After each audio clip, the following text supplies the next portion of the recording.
Lancer donc, on va corriger l'exercice 24, c'était page 300 peut-être, je sais plus, j'ai plus en tête, ou 290, on va dire 300 je crois. Et donc méthode, on prend les vecteurs directeurs de chacune des droites. Donc un vecteur directeur, ça va être U par exemple, que je vais appeler, donc c'est les coefficients de t, hein, 3, 1, moins 3, pardon, 1, 2. 1, 2. Ça c'est un vecteur directeur de D.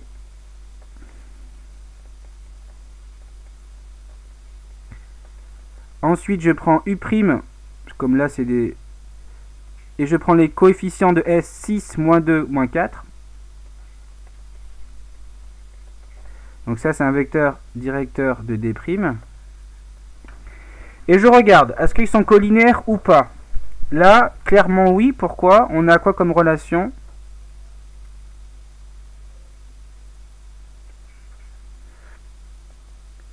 On a que U', le vecteur U', c'est égal à combien de fois le vecteur U? Moins 2. Oui, attention, il y avait le moins 2. Donc, ils sont collinaires. Donc là, on est dans la partie ici. Donc, il y a deux choix possibles. Soit parallèles, enfin, ils sont parallèles, stricts ou confondus, on ne sait pas. Donc, D et D' sont parallèles, ça c'est sûr. Donc, par contre, est-ce que c'est strict ou confondu?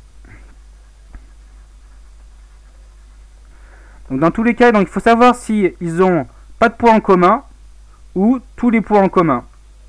Ok, tous les points en commun. On va donc résoudre le système pour savoir s'il y a s'il n'y a pas de solution, c'est qu'elles sont strictement parallèles. S'il y a une infinité de solutions, c'est qu'elles sont confondues.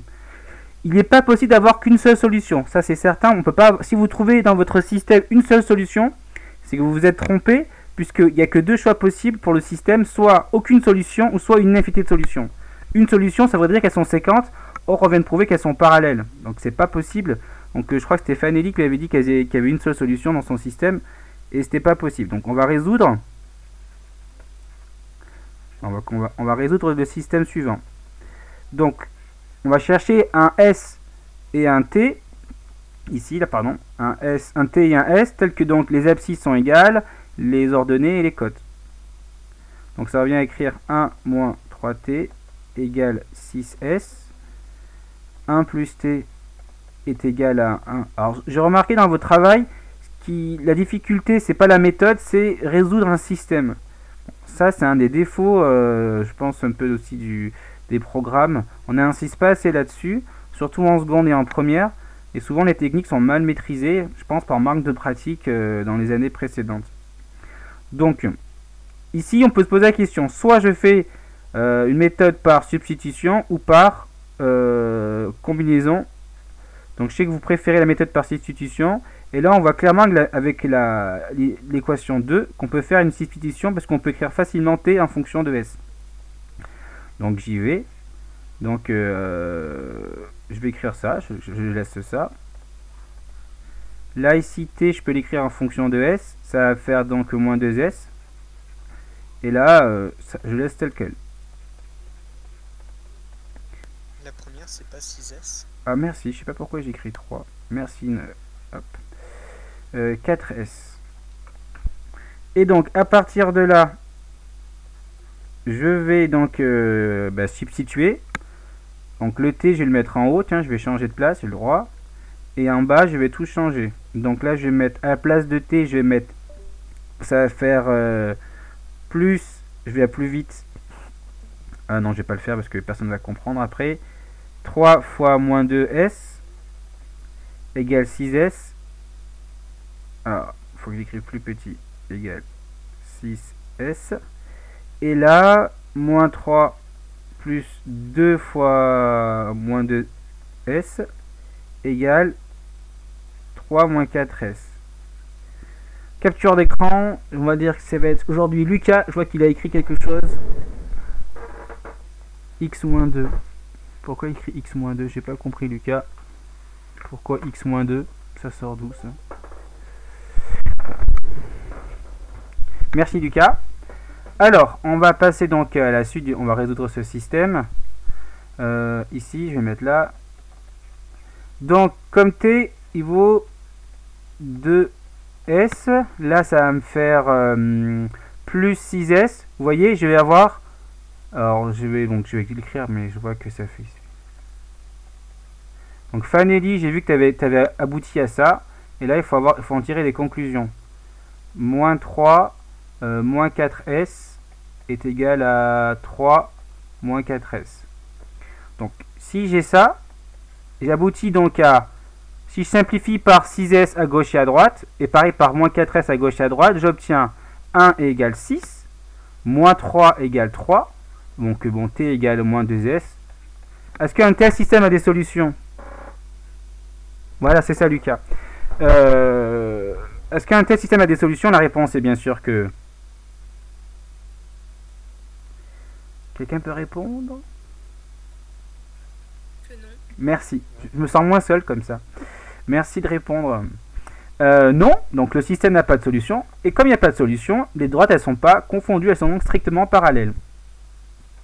Donc il y en avait d'autres qui... Alors souvent, voilà, c'est le problème, c'est de résoudre le système. C'est pour vous, c'est difficile. Alors que c'est rien de difficile. Enfin, je trouve que c'est un peu de pratique. Monsieur, Oui. pourquoi on a enlevé les S, enfin on a gardé le 6, on a enlevé les S sur la deuxième équation.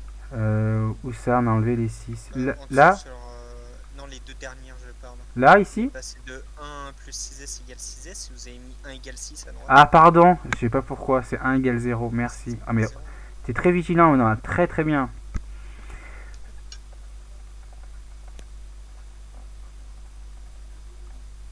Je vais écrire ça mieux. Ok. Voici comment, voilà, on résout. C'est ce que me disait Lucas, je crois, voilà. Nolan ou Lucas, je sais plus. Non, c'est Nolan, au fond. Merci, Lucas. Les questions sur la méthode, c'est vraiment pas compliqué. Hein. Après, c'est vrai que les systèmes, il faut bien manier, c'est un peu de la technique, mais c'est, je pense, un manque d'expérience ou un manque de confiance aussi. Pas de questions, très bien Morgane. On passe au suivant. Monsieur, Oui. mais si elles sont confondues en termes d'équation, ça donne quoi? Bon, on aurait une infinité de solutions. Par exemple, tu pourrais avoir ça, je dis n'importe quoi, tu fais tes équations. Non, il faut que je prenne le stylo là. T'as une équation, ah mince, j'ai pas pris le stylo. Tu as par exemple ça, égale moins 2s, et je sais pas, t'aboutis s égale s. Tu vois? Si tu as ça, bah, quelle que soit la valeur de s, donc s égale s c'est toujours vrai, donc en fait, ça marchera toujours, et donc t il vaudra toujours moins des s. Là, j'ai une infinité de solutions en fonction de la valeur s choisie. Ok. Ok? Voilà. Voilà. Hop. Donc on va passer au 95, page 311. Page 311.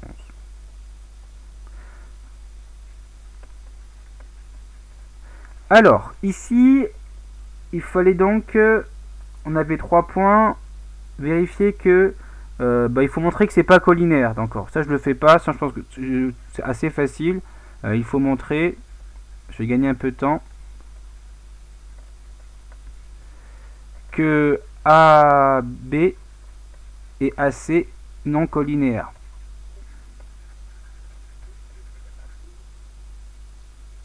Oui, tu peux prendre AB et BC, tu as le droit.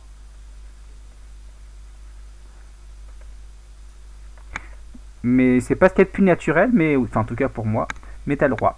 Oula. Faut que tu prennes deux vecteurs, peu importe du plan. Donc AB, BC, ou tu peux prendre CA et AB, ou je sais pas, peu importe. Petit 2. Il faut donner une équation paramétrique. Donc je rappelle l'équation paramétrique. Donc je vais peut-être faire une capture d'écran du cours là, comme ça. Ça c'est une équation paramétrique là, vous voyez. Je vais prendre ça. Je vais juste prendre ça. Bon, c'est pas grave si on voit pas U. Ça n'est pas grave.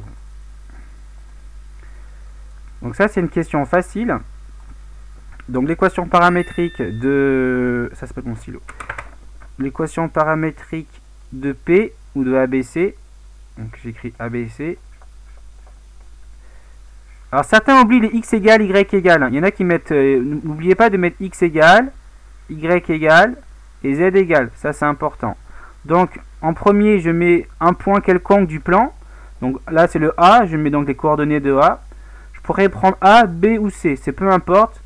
Là par contre il y a pas, enfin il est plus naturel de mettre A, mais bon, il n'est pas interdit de prendre B. Donc là je vais prendre A parce que je pense que c'est une grande majorité qui a pris A. Donc je mets 1, je mets 4, je mets moins 1 et je mets 3. Ensuite je mets au coefficient de T, je mets un des vecteurs directeurs du plan. Donc il faut que je me donne deux vecteurs directeurs que j'ai pas fait du coup. Et c'est pour ça que c'était bien de calculer les coordonnées du vecteur AB par exemple. AB par exemple ça va être 3 moins 1, faire moins 1. Ça va faire moins... Attends. Moins 1, ça va faire 3. Pardon. Et moins 1, ça va faire moins 4. Je me trompe pas? Oui. Et AC, si je prends AC, moins 1, moins, ça va faire moins 5. 3 plus 1, 4. Et 2, moins 1. 2. Ah, ça va faire comme ça. Ça, c'est des vecteurs directeurs du plan ABC. Ils sont pas uniques, hein. Je rappelle que il suffit de prendre des vecteurs collinaires à ceux-là de ABC. Du coup, ben là, les coefficients moins 1, 3, moins 4, ça va être associé à T. Là, je pourrais mettre moins 1, plus 3, moins 4. Donc ça va être des coefficients de T. Je pourrais inverser aussi, hein. Je pourrais mettre d'abord AC, puis après AB, ça n'a pas d'importance. Et après, je vais mettre en vert. Après, je mets ceux du vecteur AC. Moins 5, 4, plus 4, et moins 1. Et ça, c'est les coordonnées de... Voilà, enfin, c'est le deuxième... on dirait... plutôt mettre un S comme ça. D'accord? Voici l'équation paramétrique. Une équation... Enfin, une représentation paramétrique du plan ABC. C'est bon? Des questions? Non, ça va. Donc là, quand j'ai fait le petit questionnaire sur Cuisinière, là, j'ai vu que tout le monde avait juste, personne, enfin en tout cas ceux qui ont voulu répondre, ils ont trouvé. Et maintenant la question souvent qu'on pose, c'est est-ce que les points, ils appartiennent au plan? Donc si D appartient au plan ABC, c'est qu'il va dire qu'il va exister un T et une valeur S, telle que en X on va trouver moins 3, en Y moins 2 et en Z 13. Donc on y va. Capture d'écran peut-être, et c'est déjà fait, parfait. Donc question 2, stylo, ouais, c'est bon, question 2. Donc D appartient au plan ABC. Donc s'il existe,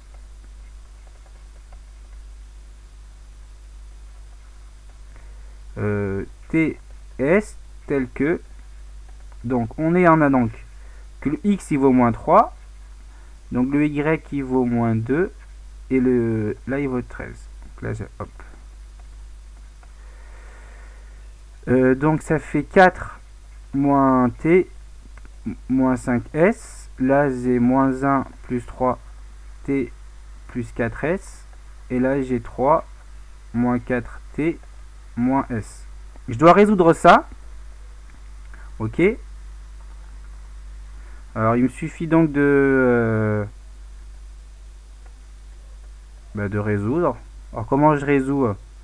Je vais tout mettre des constantes à droite et je vais mettre les termes à gauche. Je vais faire comme ça. Je vais faire T plus 5S c'est égal à 7.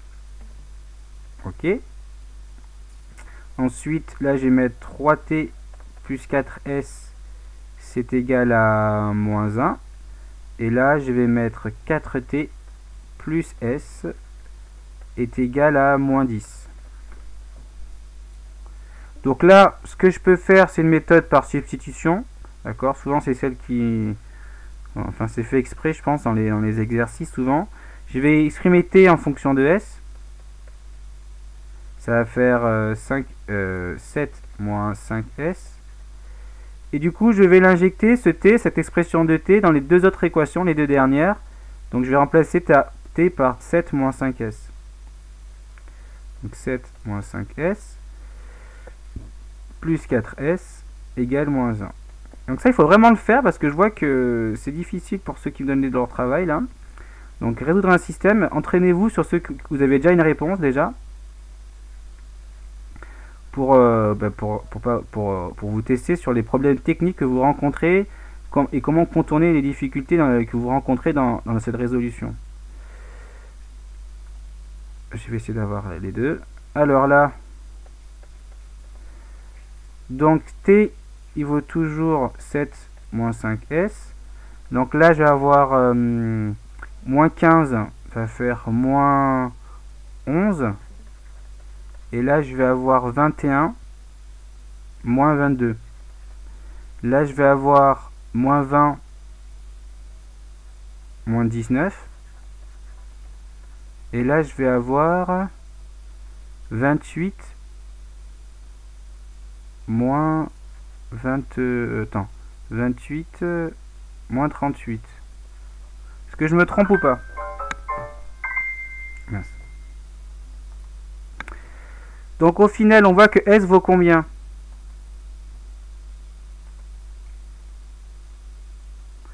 Combien vaut S?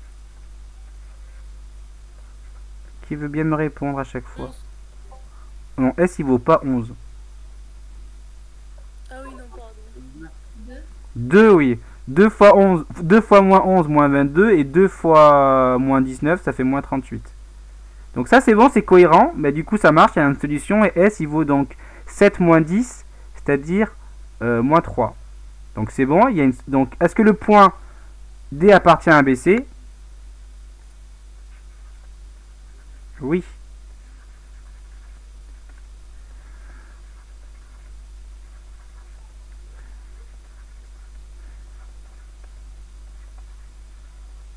Ok. Maintenant on fait pareil à... Oui. Pourquoi on met T, S et S? Donc imaginons, Nolan, que là tu trouves S égale 2, et là tu trouves S égale 1 pour le dernier. Maintenant tu vois, j'ai résolu les deux équations qui sont ici, Nolan. Hein. Si là je trouvais S égale 2, et là je trouvais S égale 1, bah, le système n'a pas de solution.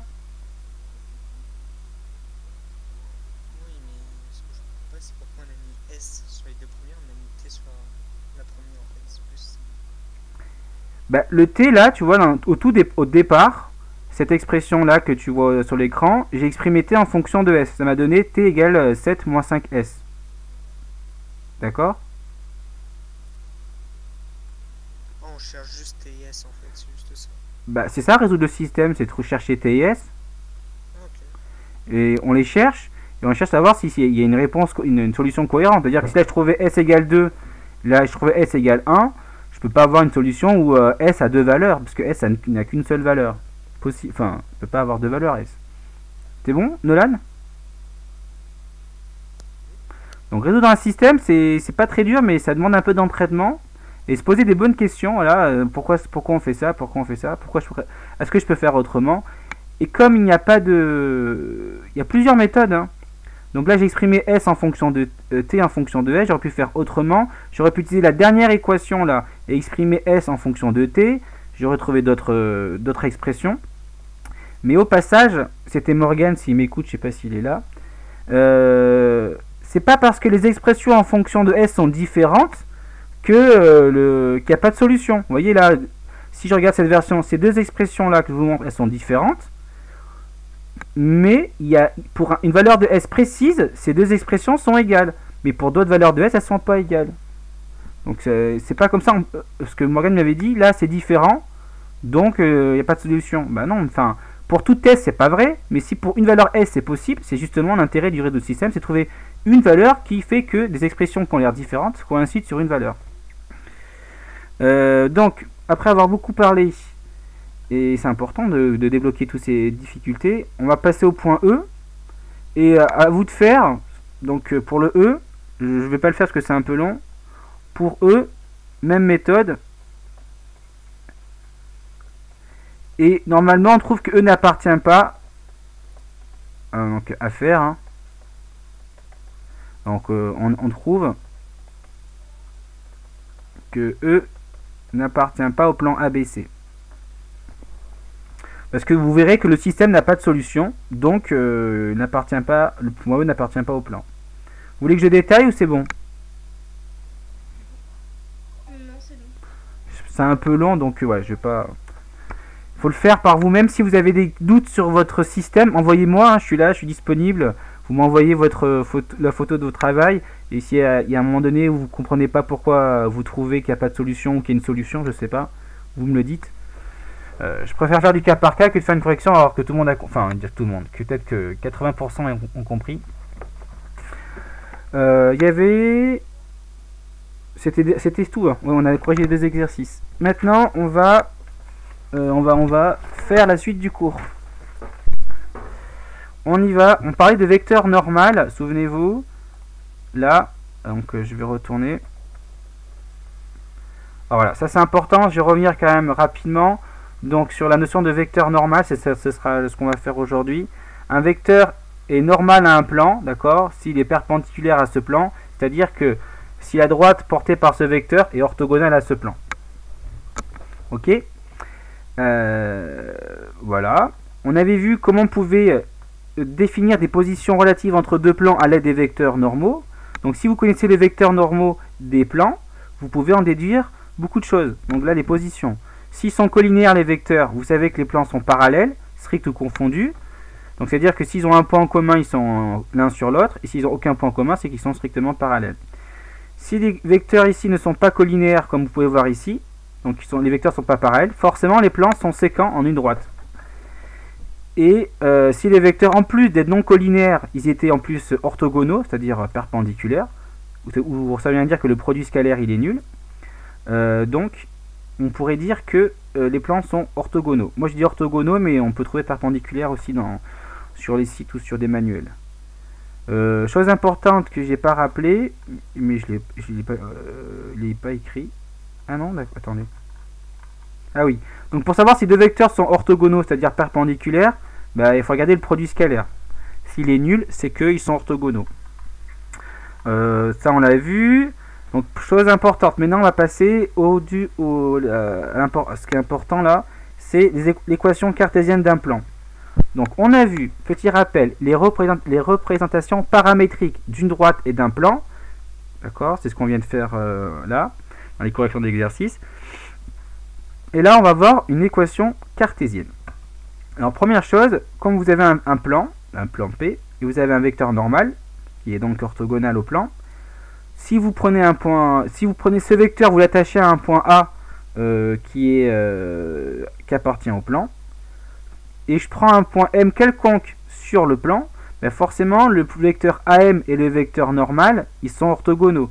Donc un point M, il appartient au plan, si seulement si, ben, le produit scalaire entre le vecteur AM et le vecteur N est nul. D'accord, si seulement si les deux vecteurs sont orthogonaux.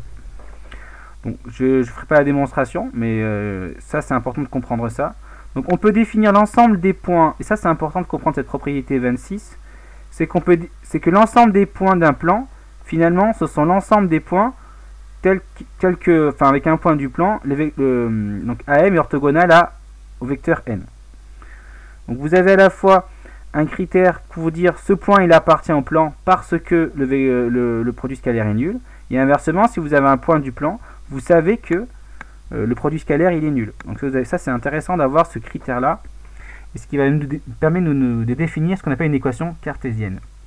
Alors, si vous avez donc un plan de vecteur normal n avec des coordonnées a, b, c, ben, un point M, il va exister un réel D, d'accord, tel que M il appartient au plan si et seulement si ces coordonnées vérifient cette équation là, d'accord.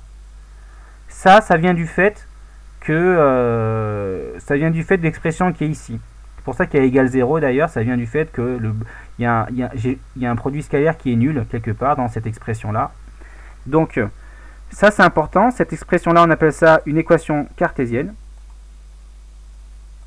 En fait j'ai marqué l'équation cartésienne, mais c'est plutôt une équation cartésienne parce que je me suis trompé. il y a une infinité d'équations cartésiennes. Ça va dépendre de plusieurs choses. Ça va dépendre du point qu'on va choisir dans le plan et aussi des coordonnées du vecteur normal, puisque tout vecteur collinéaire à n est aussi un vecteur normal.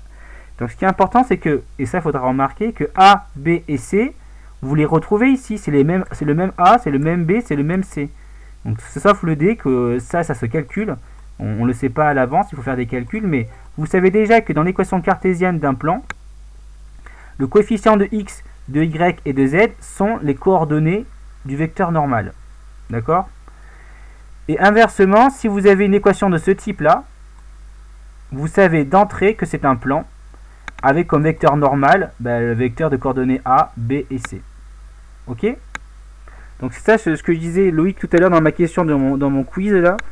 Si tu as l'équation cartésienne, directement, sans faire aucun calcul, tu peux exhiber un vecteur normal à l'aide des coefficients de x, y et z.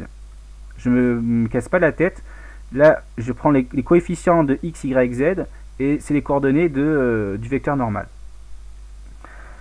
Alors là, j'ai pas effacé la démonstration, j'ai pas fait attention, je voulais peut-être pas la mettre, mais bon, vous avez la démonstration. Je vous la laisserai lire au repos. C'est pas le plus important. Le plus important va être les exercices méthodes qui vont suivre. Ok. Alors, on y va. On va commencer par cet exercice méthode.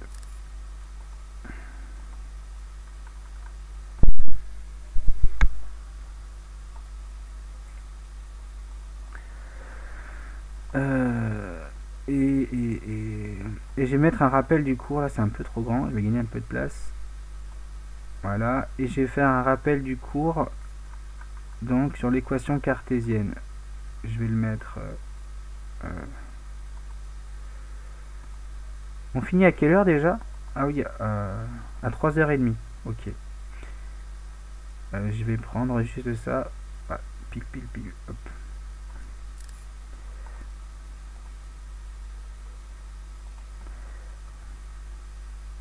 Donc ça c'est le cours que je vais mettre, je vais réduire au minimum, encore un petit peu plus petit.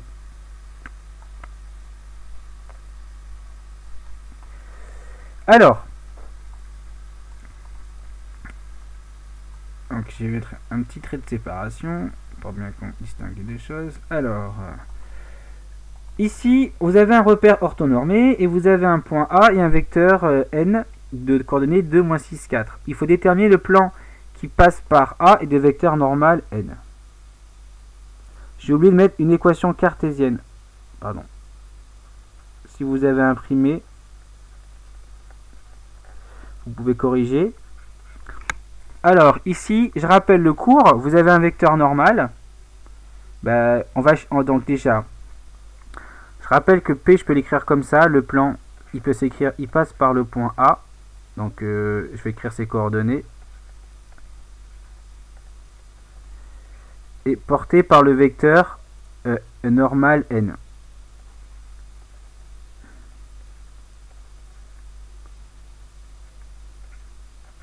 Donc, attention de ne pas confondre vecteur normal et vecteur directeur du plan. C'est souvent on confond les deux parce que c'est pas très clair, c'est pas toujours très clair pour vous. Donc, l'équation cartésienne. Bon, une équation cartésienne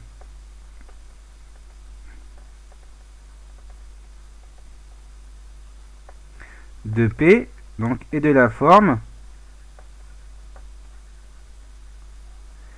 Je vous rappelle que ça va être de la forme x, y, z. Peut-être plus de place. Plus d égale à 0. Et je vous rappelle que les coefficients là, les coefficients de x, y, z sont comment on les trouve?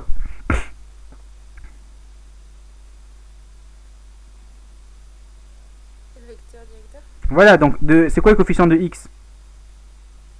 2. 2. Celui de y? Moins 6. Voilà. Et celui de z? 4. Merci, 4. Donc ça, c'est les coordonnées de n. D'accord? Ça me vient du vecteur normal qui est donc ici. Je vais mettre en comment en fluo, comme ça, tiens, hop. Ici. Chut, voilà. Ok. Maintenant, il me reste à chercher D. D'accord? Ce qui me reste à chercher maintenant, c'est quelle est la valeur de D. Cette valeur-là, c'est la seule que je dois calculer vraiment. Les autres, j'ai pas besoin de calculer. Donc au passage, pour ceux qui regarderaient la vidéo, les captures d'écran, ça c'est le cours. Donc ici, je sais que par contre que A appartient à P. Donc combien vaut D maintenant? Question que je peux mettre là, D égale quoi? Ça c'est ce qu'on va chercher à trouver. A de coordonnées donc moins 2, 0, 5. Lui il appartient au plan. Donc ces coordonnées vont vérifier l'équation cartésienne que j'ai trouvée ici. Donc, si vous voulez, 2 fois moins 2, je vais écrire en autre couleur, moins 6 fois 0, plus 4 fois z, plus le fameux d, égale 0. Donc là, je vais écrire donc 2 fois moins 2, fois 0, fois 5, égale 0. D'accord ? Ça, c'est les coordonnées de A. Ça vient de A. 16. Ça fait moins 16, ça? 4 fois 5, 20. 2 fois moins 2, ça va faire moins 4. 20 moins 4, 16. Et 16 plus D égale 0. Voilà, très bien. Donc, capture d'écran, comme ça, je vais pouvoir glisser un petit peu. Et pour ceux qui suivraient pas le stream, ils peuvent déterminer eux-mêmes la valeur de D, puisqu'on a une équation du premier degré. Il n'y a rien de compliqué. Hein. Ici, l'équation, donc comme l'a dit, ça fait 20. 20 moins, ça fait donc 16. Voilà. D égale moins 16. Bon, je vais détailler. 16 plus D égale 0. D'accord, ça c'est équivalent à ça. Et ce qui est équivalent à dire que D égale moins 16. C'est bon? Oui. Résultat, voilà. Question suivante. Ah, bah, du coup, j'ai de la forme, je termine. Ainsi, une équation cartésienne. Merde, pourquoi je mets l'accent ici?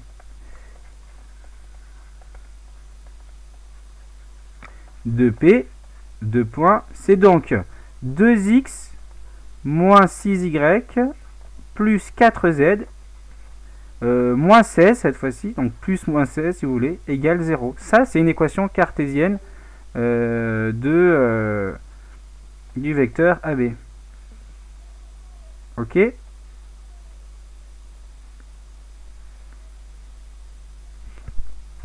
C'est clair pour tout le monde, ça? Avec des questions? Pas de questions? Non.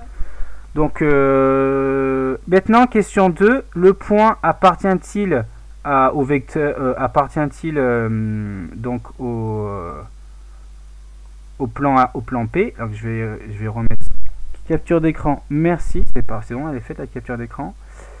Je vais revenir là. Comme ça, j'aurai l'équation cartésienne. Question petit 2. Est-ce que le point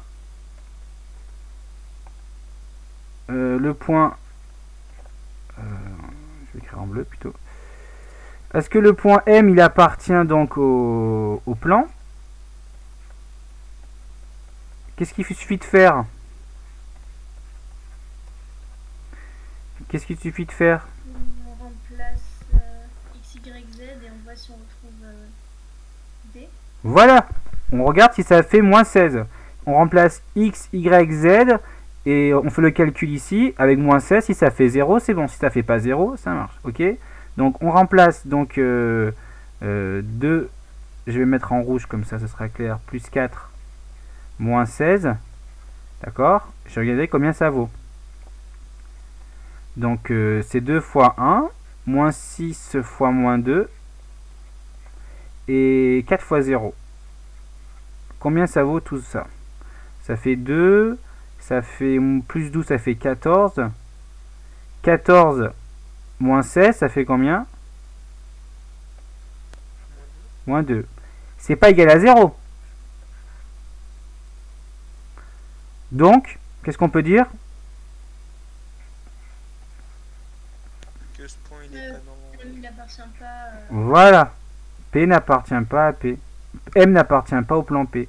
Donc, je rappelle qui est donc, c'est le plan passant par A, de vecteur directeur, N, pardon, de vecteur normal N. Ah non, mais j'ai pas le droit d'écrire ça, je me suis trompé, c'est pas le vecteur directeur. Il y a une erreur de rédaction. J'aurais jamais pu écrire ça, pardon. Là, on met les vecteurs directeurs, mais pas les vecteurs normaux. Ça porte à confusion. Je peux pas mettre ça. Ça, j'ai pas le droit d'écrire comme ça, pardon. Je vais mettre 2 points, ça va me suffire. Il y a une petite erreur de rédaction, pardon. Voilà. Ensuite, deuxième exercice classique à savoir faire. Alors là, donc on a 2 plans. On va montrer que c'est séquent. Donc on passe à l'exercice d'après.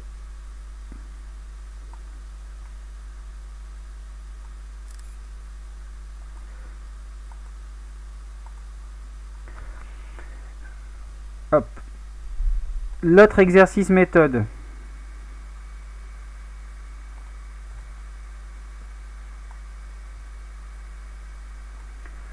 Alors, on y va. Mince, c'est pas ça que je voulais faire. Hop. Alors, on va essayer de montrer que les plans, ils sont séquents. Comment on va montrer que les plans sont séquents?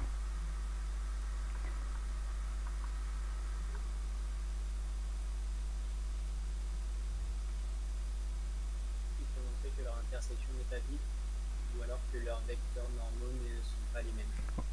Ah non, ils sont pas comment ça les mêmes, ils sont pas Collinaires. collinaires, voilà. C'est ça. Collinaires. Oui, collinaires, très bien. Donc, je rappelle le cours, on se rappelle cette propriété-là. La propriété ici 25. Donc, c'est ça qui va m'aider. Mais c'est très visuel, vous allez comprendre très très vite.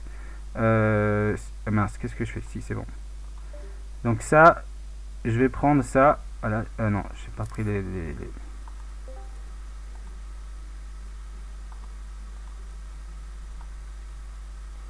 Donc voilà, hop. Ça, c'est le cours, c'est la propriété 25 du cours. On va utiliser ça. Ok. Là, je vais le mettre ici. Est-ce que je peux le mettre en arrière-plan? Je sais pas comment on fait. Ah, c'est bon. Donc, on va utiliser le cours. On va regarder les vecteurs normaux. S'ils sont collinaires, ils sont parallèles. Pour montrer que c'est séquent, il suffit de montrer que les vecteurs normaux ne sont pas collinaires. Donc, on va utiliser ça. Donc vous voyez que c'est assez simple à montrer des positions relatives avec les vecteurs normaux. Donc si j'appelle N1, donnez-moi un vecteur normal du plan 1. 1, moins 3, 2. Voilà, 1, moins 3, 2. D'accord, je rappelle que c'est les coefficients qui sont là. 1, moins 3, 2. Alors je sais pas si j'ai bien fait de faire ça. Peut-être que ce sera pas forcément très clair. Si j'agrandis un tout petit peu. Et je fais passer devant. Il ne fait plus passer devant. Bizarre. Bon. Si, ça peut marcher. Non, ça marche plus. Alors, je sais pas comment on peut faire passer l'image. Pardon? Faites clic droit dessus. Non, j'arrive pas, c'est pas possible. Et tout à l'heure, ça avait marché, et là, ça veut plus marcher. Essayez de faire quoi? Clic droit pour mettre en affiché en... Mais bon, c'est pas grave. Essayez d'aller dans édition. Non, mais il n'y a pas grand chose, il est très... Édition, monsieur. Ah, édition, pardon. Affichage, cette page. Il sort de calque, mais j'ai pas creusé l'histoire. Il y a des espèces de calques que je peux superposer, mais j'ai pas réfléchi à ça. Bon, c'est pas grave. CTRL X, CTRL V. Ah oui, peut-être. Avec le menu des sélectionnés. Ah oui, attends, hop, hop. Ah, on va plutôt faire ça, bonne idée. Ah non, il repasse en dessous quand même. Non, je pense qu'il y a une histoire de calque qui fait que je sais pas comment gérer ces calques.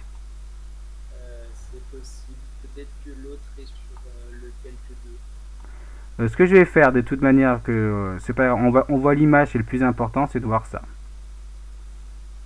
Voilà, c'est pas grave, c'est pas grave. Je ferai une vidéo mieux que ça pour le cours en vidéo. Alors, si N1 c'est donc un vecteur normal,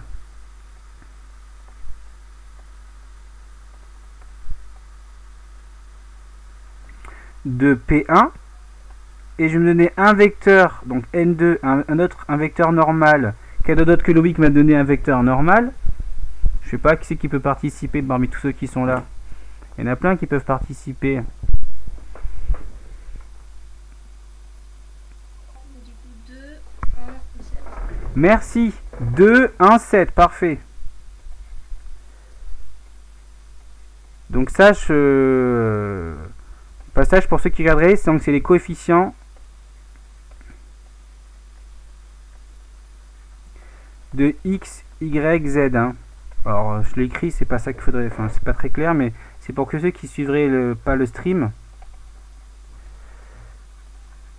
qui comprennent d'où sortent ces valeurs, si on est un peu à distance. Donc je vais peut-être les mettre en fluo pour que les mettre en valeur. Voilà, ici, hop, hop, hop, hop, hop, hop, hop, voilà.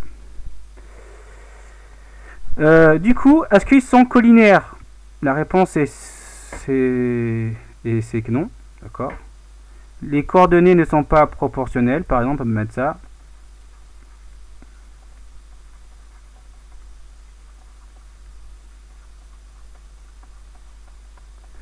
Donc je vais m'arrêter là. Donc N1 et N2 sont non collinaires. Parce qu'en fait, monsieur, si deux vecteurs normaux, ils sont par exemple parallèles, alors leurs plans ils le sont aussi, c'est ça? Voilà. Mais on dit pas des vecteurs parallèles, on dit Ava, on dit des vecteurs collinaires. Tu comprends? Oui. Ce serait plus simple de dire ça. Non, mais ce serait plus simple de dire les vecteurs sont parallèles, les vecteurs normaux sont parallèles, les plans sont parallèles. Mais malheureusement, on ne dit pas que des vecteurs sont parallèles, on dit que des vecteurs sont collinaires. Mais c'est la même chose au fond. Ok? Donc, je rappelle pour ceux qui suivent le... Alors, il n'y a pas de stream, c'est parfait. Ça va me donner ça. Et ça va me donner ça. Pour ceux qui... Voilà. Capture d'écran. Et comme ça, j'effacerai ces deux flèches moches. Est-ce que je suis sur...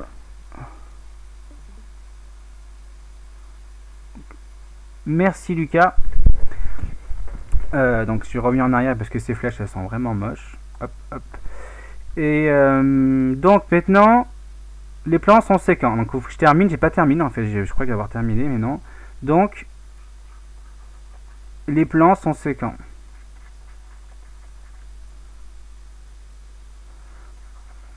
Donc peut-être que Lucas, tu peux juste faire la dernière phrase. J'ai oublié de faire.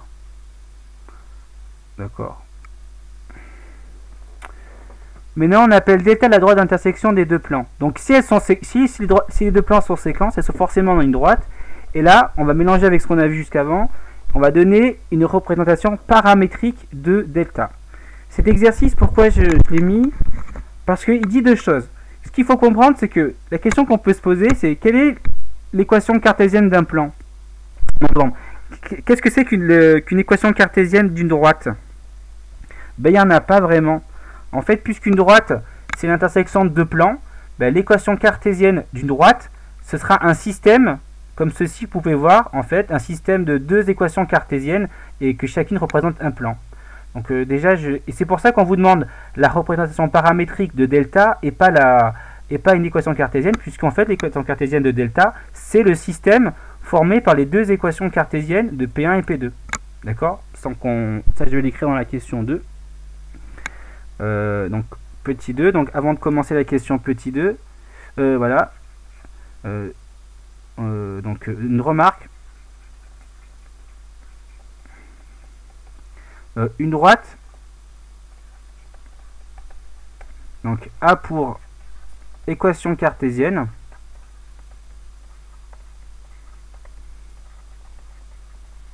Donc un système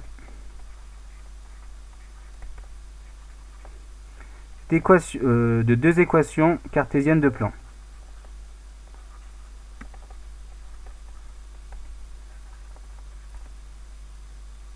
Cartésienne de deux plans.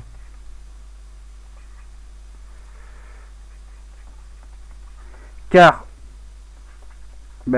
parce que l'intersection de deux plans est toujours une droite.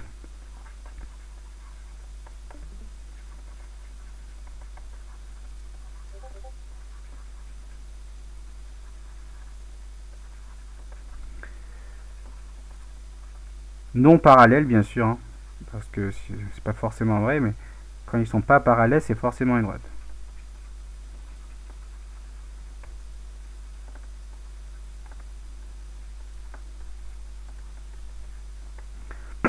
Donc, je vais après faire une capture d'écran. C'est-à-dire que si j'ai une droite D, la forme, elle est comme ça.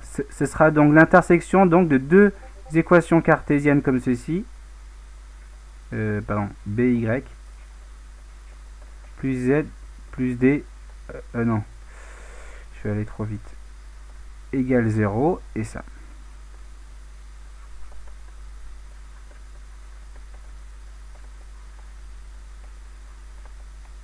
Ça, c'est l'équation cartésienne d'une droite. D'accord? Donc là, vous pouvez prendre la capture d'écran pour le petit 2. Donc c'est pour ça que dans la question 2, on ne vous demande pas l'équation cartésienne de la droite, puisque en fait, l'équation cartésienne de la droite, c'est le système formé par les deux équations cartésiennes du plan P1 et P2.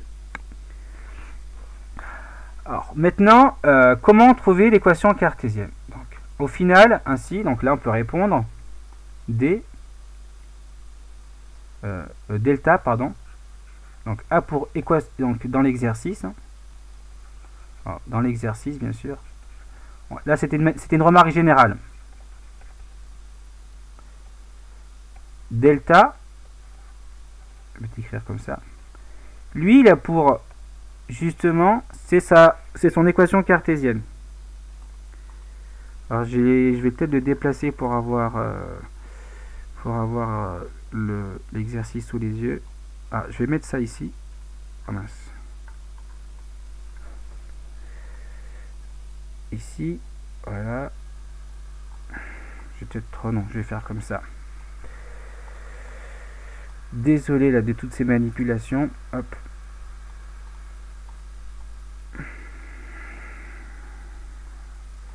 Donc c'est bon, là je mets le petit 2. Donc delta.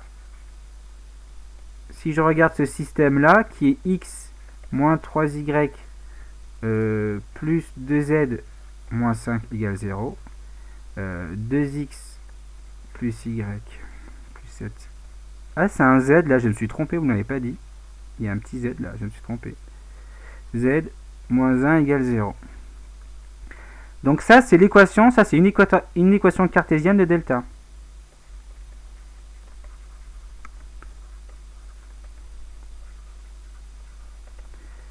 Donc, une équation cartésienne d'une droite, c'est forcément un système de deux équations cartésiennes.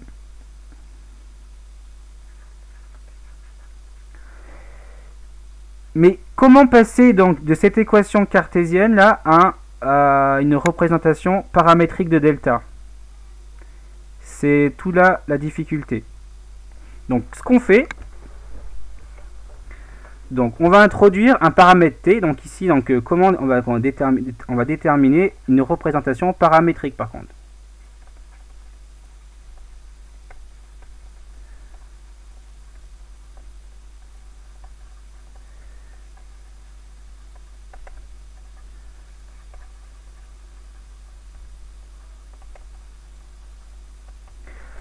Alors il n'y a pas d'S là. Mince.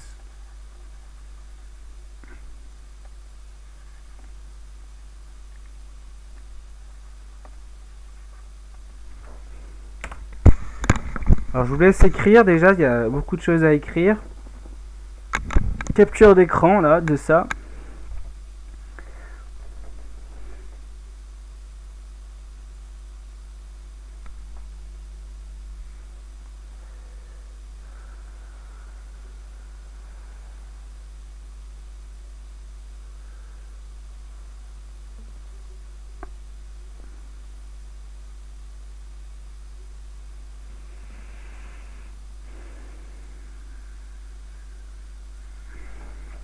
Donc je vous laisse écrire un petit peu.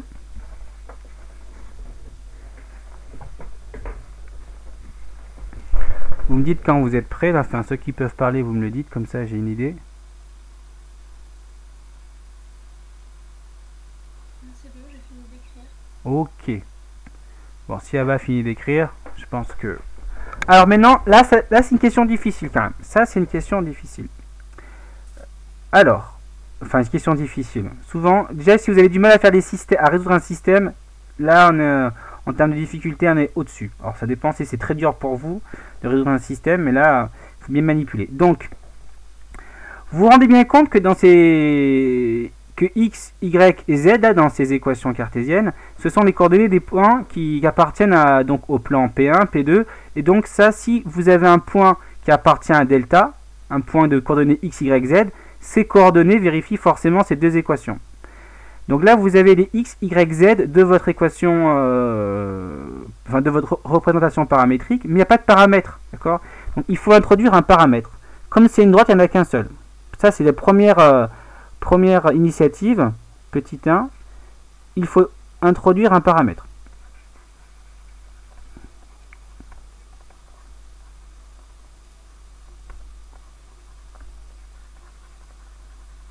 Qui sera bien sûr t. D'accord? On va introduire un paramètre. Et comment on va l'introduire? Vu que les représentations paramétriques, elles sont quelconques, enfin il y en a une infinité, là ça va être très particulier. Donc déjà, petit 2, là on va donc maintenant commencer à dessiner la forme de la représentation paramétrique. On n'a pas de vecteur directeur de la droite delta, d'accord? Ça c'est important, mais on a quand même... on pourrait utiliser des outils que vous ne connaissez pas, mais donc là je vais faire comme si je ne connaissais pas des outils que j'ai en tête. Donc ici, ce qu'on fait souvent, c'est qu'on va choisir que x, y, z, enfin x ou y ou x ou y ou z et un des sera égal au paramètre. Donc en général on choisit z, on pourrait choisir x ou on peut choisir y. Donc là, je vais choisir ici mon paramètre. Ici, je vais mettre dire que c'est x, d'accord? Ce sera... Monsieur, oui. j'ai pas compris pourquoi il y en a forcément un des trois qui est égal au paramètre. Ah non, c'est pas forcément... Enfin, pourquoi? C'est je l'impose. Je l'impose. Je vais supposer ça. Parce que je dois écrire quelque chose de cette forme-là. Et je vais imposer donc une des composantes donc, du point qui sont sur la droite à le paramètre t. D'accord? Ça suggère donc que déjà, je vais choisir... un vecteur directeur qui a pour abscisse 1 et je vais en déduire les autres. D'accord? Après, on pourra trouver d'autres expressions plus intéressantes. Donc là, ce que je vais faire, donc par contre, là, c'est combien ça vaut ici et combien ça vaut là. Déjà, ça c'est première idée, j'introduis un paramètre t. Donc 2, je le choisis dans l'une des composantes de ma représentation paramétrique. Ça aura pu être y, ça aura pu être z. Je choisis x. On prendra x souvent ou z. Souvent c'est le début ou c'est la fin. On met rarement y, mais bon. Ça c'est aussi un choix qu'on peut voir en anticipant peut-être les calculs. Et de 3, on va voir la répercussion que ça sur le système ici de delta. D'accord? Donc petit 3, on va voir donc petit 3. Si vous voulez, ça s'articule comme ça. Si x est égal à t, vous avez bien compris que là, à la place de x, je vais pouvoir mettre t. D'accord? Donc je vais, pour gagner, pour que ce soit, je vais faire ça. Normalement, ça devrait marcher. Ici. Voilà. On a ça. Et ça donne...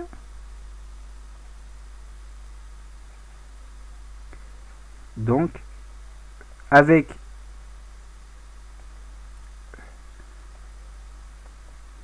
x égale t, ça va me donner ça. Donc t, alors je vais réécrire tout, je vais mettre x égale t, pardon, x égale t, donc ça c'est ce que j'ai posé. Je vais poser donc à la place de t, ici là, à la place de x, je vais mettre t. Donc là ça va me donner t, moins 3y, plus 2z. Du coup là je vais mettre égal 5, je vais mettre à gauche, à droite, pardon. Là, je vais mettre 2t plus y plus 7z égale 1. Ok?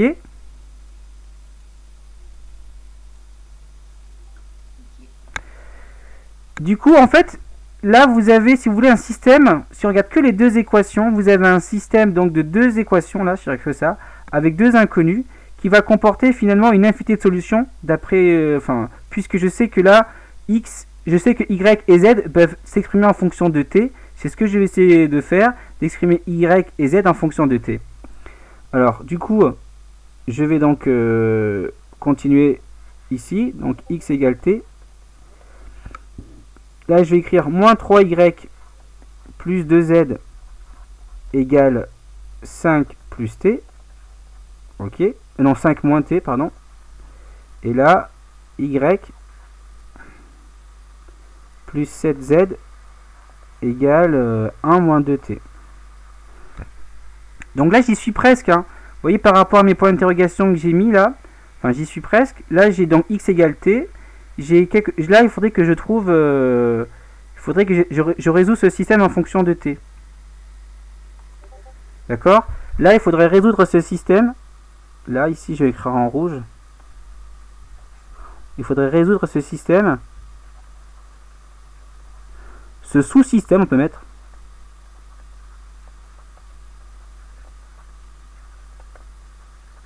En fonction de t.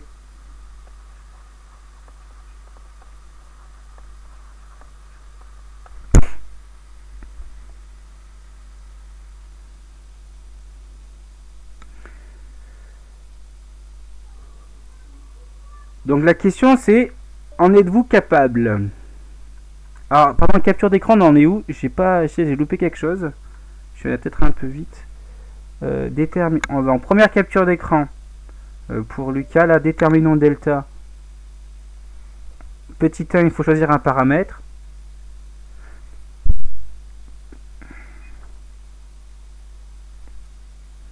Avant de le faire, Lucas, tiens, ici, ça c'est un choix arbitraire. Pour ceux qui n'ont pas écouté mes commentaires. On le met où on veut, le X. Bon, ça, je le dis oralement, mais si tu pouvais refaire la capture d'écran. Choix arbitraire, il est imposé par quiconque. Je choisis où je mets mon T. Je le mets soit en X, soit en Y, soit en Z. Bon. Ensuite du cas, tu vas me faire le petit 3, voilà.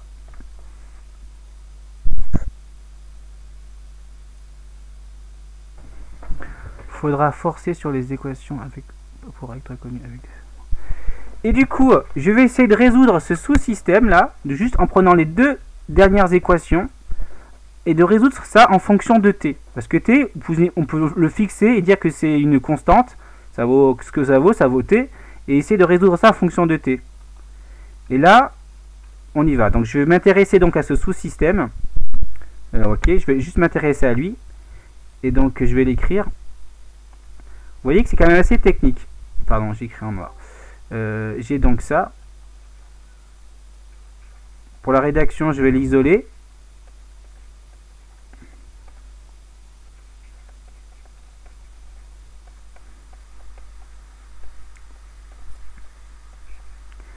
Donc là, je vois que je peux faire une résolution par substitution. Là, je vois que y, je peux l'écrire en fonction du reste. Donc je vais écrire que c'est 1 moins 2t moins 7z. Et du coup, ça, je vais pouvoir l'injecter dedans. Donc, à la place d'écrire y, je vais écrire toute mon expression que je viens de faire. Vous voyez que quand même, on est un cran au-dessus des systèmes là.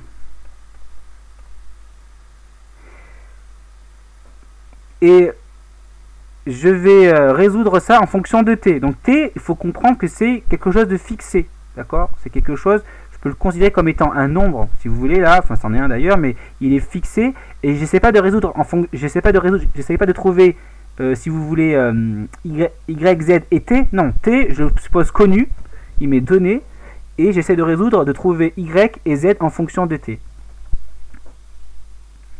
Est-ce qu'il y a des questions? Est-ce que vous êtes déjà perdu? C'est bon? Alors, on y va, on s'accroche, c'est très technique. Donc là, je vais essayer de résoudre en fonction de t le z. Donc je développe, je vais aller doucement. Alors que ça fait moins 3, plus... Ok, le moins, faut qu'on... Voilà, moins. Ici, moins 3. Plus 6t. Moins plus 21 z. Plus 2z égale 5 moins t. Ok, pour là. Lui, je le touche pas. Y, il est là. Et là, vous avez obtenu ça. Et faut pas perdre de vue ce qu'on est en train de faire. On veut résoudre ce système-là en fonction de t. Donc, il faut que je trouve une expression de z et de y en utilisant que des constantes et t. D'accord? Donc là, pour y, je suis insatisfait puisqu'il y a t, c'est bien, mais il y a un z qui se balade.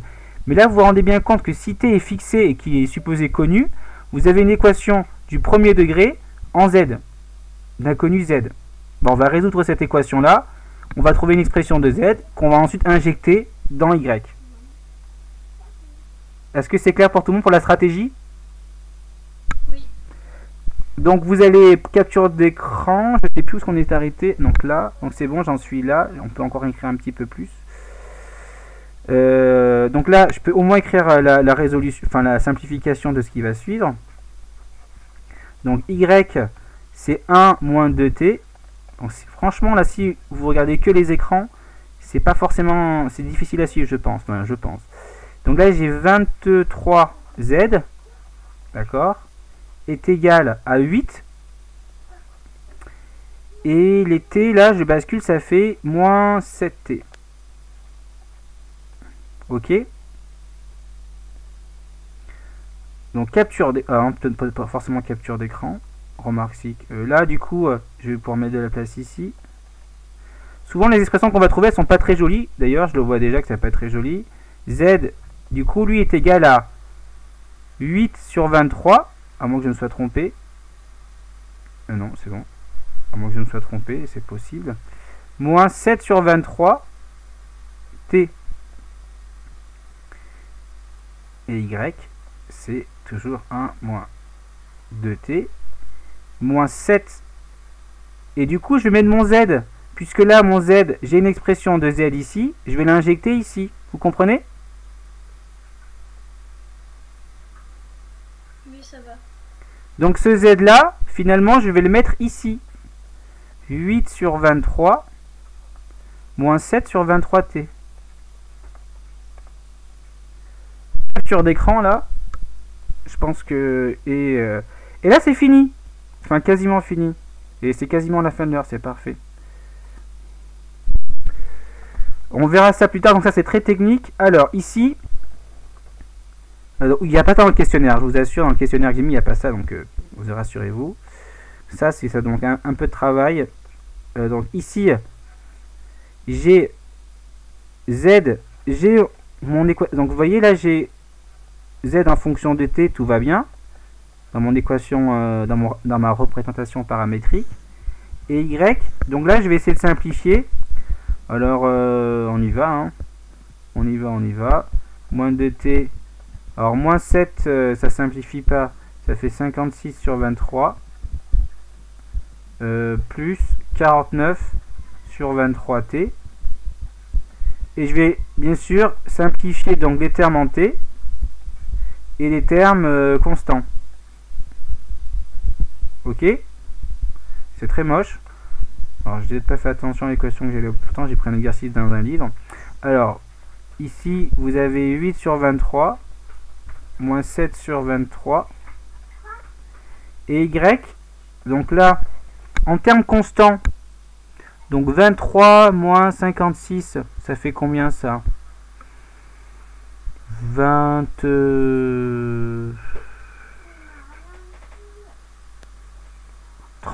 33. Voilà. Moins 33 sur 23.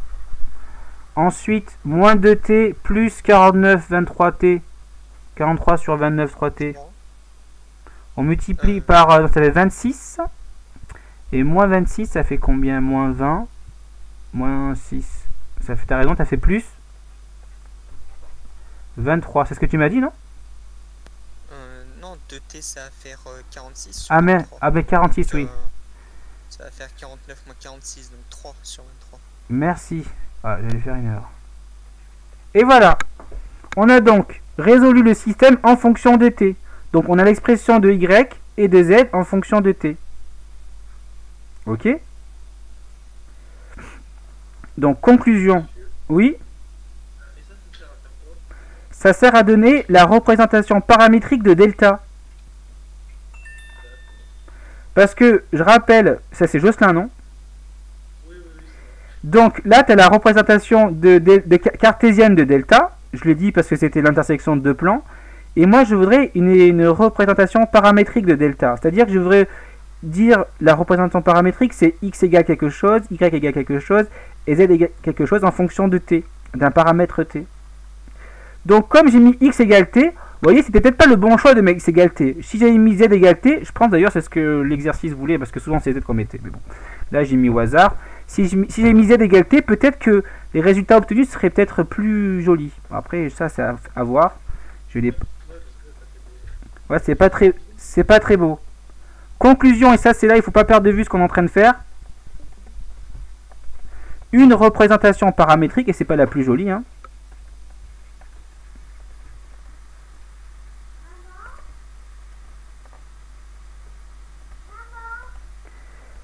Une représentation paramétrique de delta, de points, ça va être donc mon x égale à t, que j'ai fixé au début. Mon y, je l'ai. C'est moins 33 sur 23. Et mon z, c'est... bon, il manque plus 3 sur 23t. Et là, en z, j'ai 8 sur 23. Moins 7 sur 23. Donc, je vous l'ai dit, hein, c'est pas simple. Et t appartient à R. Est-ce que c'est clair pour tout le monde?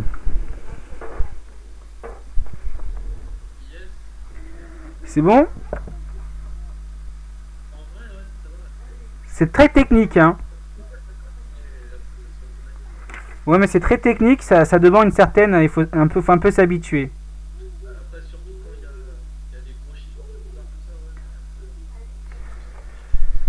Bon. Après, si vous voulez, regardez... Comme là, on a un vecteur, on pourrait changer, on sait que le point 0, moins 33 sur 23, 8 sur 23, il appartient à la droite, et que le vecteur 1 de coordonnées 1, 3 sur 23, moins 7 sur 23, c'est un vecteur directeur de delta. À la place de mettre, là je pourrais mettre 23, 3 et moins 7, déjà c'est plus joli, et trouver un autre point qui convient. Je pourrais après, je préfère une petite chirurgie esthétique si vous voulez de cette représentation paramétrique. Puisque là, vous avez un vecteur directeur, là, à l'aide des coefficients de t. Si vous prenez un qui est collinéaire, donc si je fais fois 23 pour le coordonnées du vecteur directeur, j'aurai quelque chose de plus joli. D'accord? Bon. Après, on pourrait faire autrement aussi, mais bon, ça, je vous explique la méthode de base, qui est, je pense, à bien maîtriser, puisque dedans, on voit si vous avez bien compris la notion de, justement, d'équation paramétrique et cartésienne. Ok, capture d'écran, c'est bon, j'ai bougé l'écran, mais ok, c'est bon, tout est bon. Ok. Alors, maintenant le cours est terminé, enfin le cours, je vais donner les devoirs. On se voit vendredi 15 mai. On se voit à 14 h si je ne me trompe pas. Première chose, il y a le quiz, le questionnaire sur cuisinière. Je l'ai appelé questionnaire 1, il y en aura plusieurs, donc sur cuisinière, le lien je le mettrai en email. Cuisinière. Non, cuisinière. Voilà. Et il est déjà dans la communication. Oui, mais en mail, ceux qui ne sont pas sur Discord. Plus un petit exo, et c'est les élèves devront me l'envoyer. Un petit simple, hein, je vais prendre le 7, page 327. Ça, j'ai déjà mis les noms, donc tout le monde doit le faire, plus les élèves suivants doivent me le envoyer par email. Donc j'ai demandé à Marceau, c'est bien écrit ça, Marceau, oui. Marceau, Jocelyn, tiens, voilà, je t'avais sélectionné. Oriane, Esteban, et Lucas L. Lucas Landy. Ah oui, je me suis dit que du coup, en faisant ça, plus Silène, je crois que je lui ai jamais demandé au passage, mais je sais qu'elle travaille, donc mais je lui demanderai aussi ça. Donc eux, ils doivent m'envoyer l'exercice 7 et bien sûr faire le questionnaire comme tout le monde. Hein.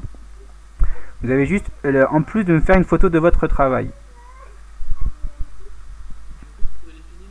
Le cours il est terminé, Jocelyn, oui. Tu peux aller vaquer à tes occupations. Merci, au revoir, bonne fin de journée. Je reste pour des questions, si vous voulez me dire des choses, je sais pas.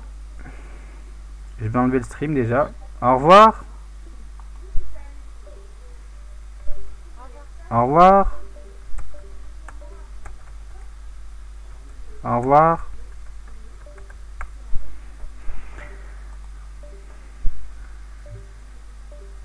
Marceau, tu me l'envoies au plus tard vendredi midi.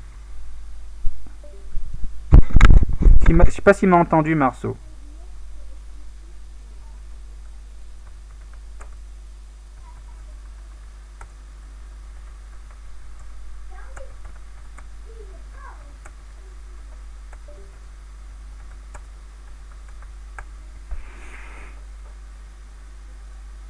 Ah, très bien.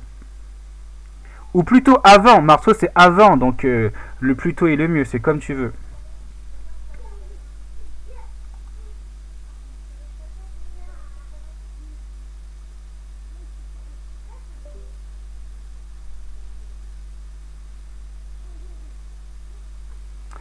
Oh, c'est une question technique. Alors, est-ce que d'abord avant de répondre à ça, ici.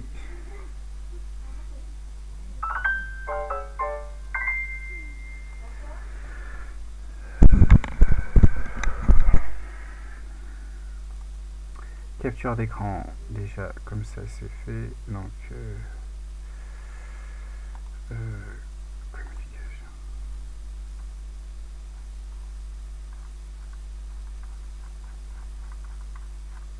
Pourquoi il y est deux fois? Ah, je vais supprimer celui-là. Il n'est plus d'actualité. Oui, c'est plus d'actualité.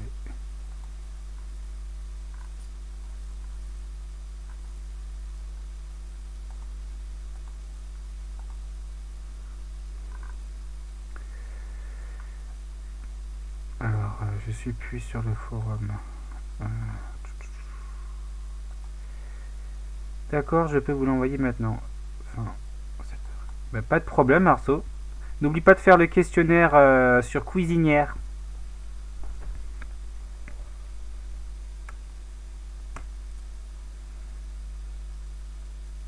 Ah, avec Z égalité, c'est pas mieux. Bah voilà, vous voyez, mais souvent c'est pas très joli de toute manière, Nolan. Tu es connecté toujours? Oui, c'est pas forcément très joli. Pardon? Vous voyez, bon, c'est un petit peu mieux parce qu'on a sur 7, c'est déjà pas mal.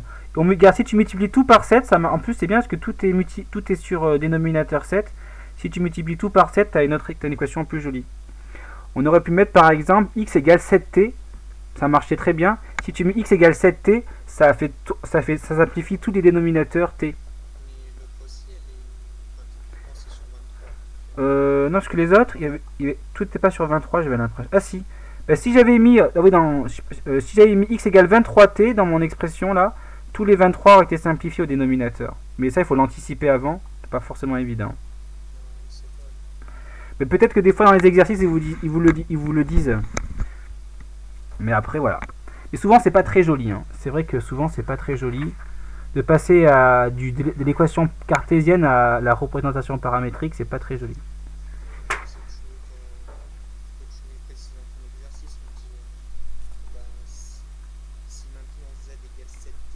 Voilà.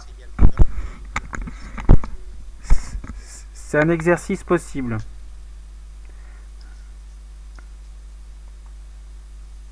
Du coup, je vais faire la petite communication.